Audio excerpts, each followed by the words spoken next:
Congratulations on this documentary. Thank you so much. Gosh, a trip down memory lane, this documentary was. What did you learn the most about yourself as you put this together and then watched it back?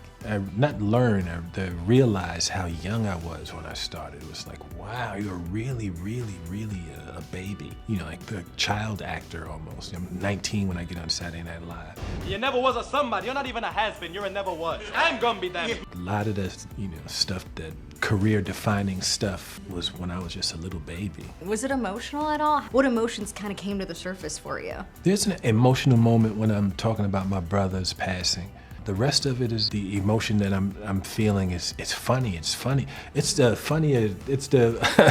I've never seen a documentary as funny. Do so many impressions and puppets and shadow puppets and it's just very, very funny. So that's the main takeaway, the emotion that is laughter. Who took all the money? Shrek. Shrek.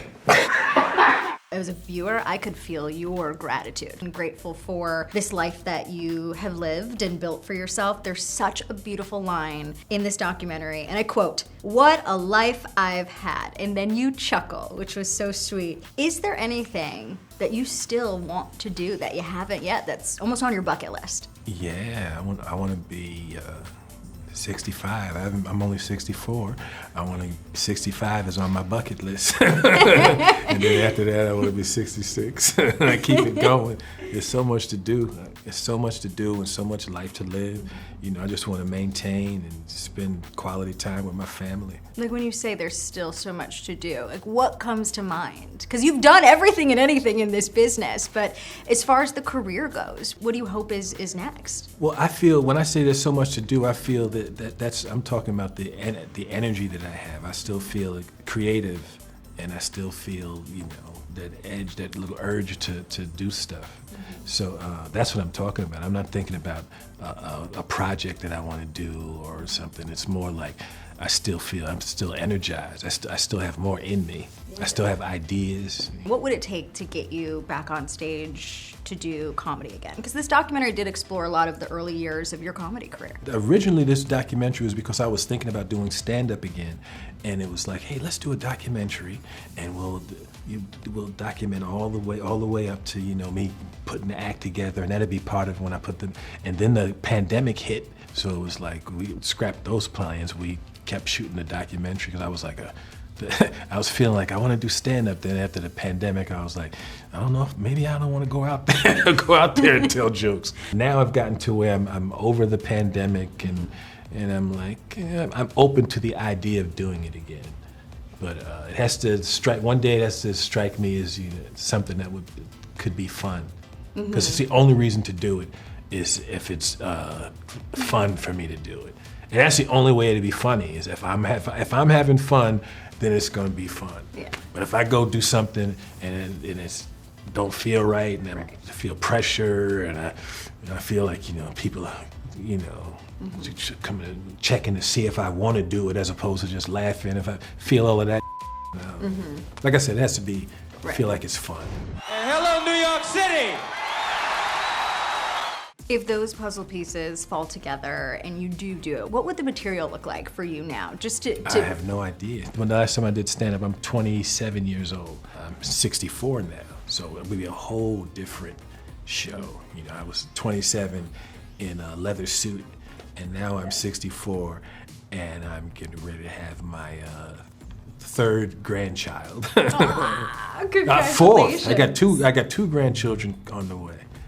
And I have 2 already. So now I'm a grandpa. So my show would be different. More than anything, it will have an impact on how I'm dressing. I doubt I'd be in a red leather suit. If I ever hit the stage again, I don't think I'll be wearing a red leather suit.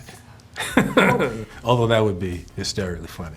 I see a white dude to be up in his suit like this. How are ya? What's happening? Hey. Obviously, this documentary, we see so much of your beautiful children and the family life that you have created, and you say that they are your legacy. It's all about my children.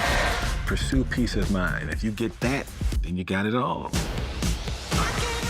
Of course, comedy and your achievements on our screens is also a part of your legacy, but when people hear the name Eddie Murphy, what do you want them to think and say? Not think and say, just to feel, to get that little smile on your face. You know, I've been doing this for a long time, and I've got people, fans that are in their 80s, and I got little kids that watch the cartoons and Shrek and all that stuff. So I just would like the little smile, that little feeling. I know whenever I see somebody that's really funny, I smile before they say anything. If I see Jim Carrey come on the screen, I just smile. If I see Dave Chappelle, before he opens his mouth, I smile, If I see Chris Rock, all they have to do is show up and I start to smile. And I want to give that off. That I'm a 90s baby, so Shrek has been such a instrumental and pivotal part of my childhood and my growing up. You know we're doing another Shrek. I know that, I know. What can you share? All I can share is that we're doing it right now, and after we finish that one, we're doing Donkey is getting his own movie. It's gonna be a donkey movie, like Puss in Boots had his own movie, we're gonna have a donkey movie, so. This is love! I call you! We're in love! Yeah, and there's really nothing you can share because you don't get the script with Shrek. You go to the session and you talk it out and then you just do it. And each time you go to the session, you're seeing it, so you don't know what the movie is till afterwards. Hey, Magic Mirror, who's the fairest of them all? Why, Shrek, of course. Ah! Ew, Dad! Ooh, mommy like. Who's making this stuff? Not me! Whoa!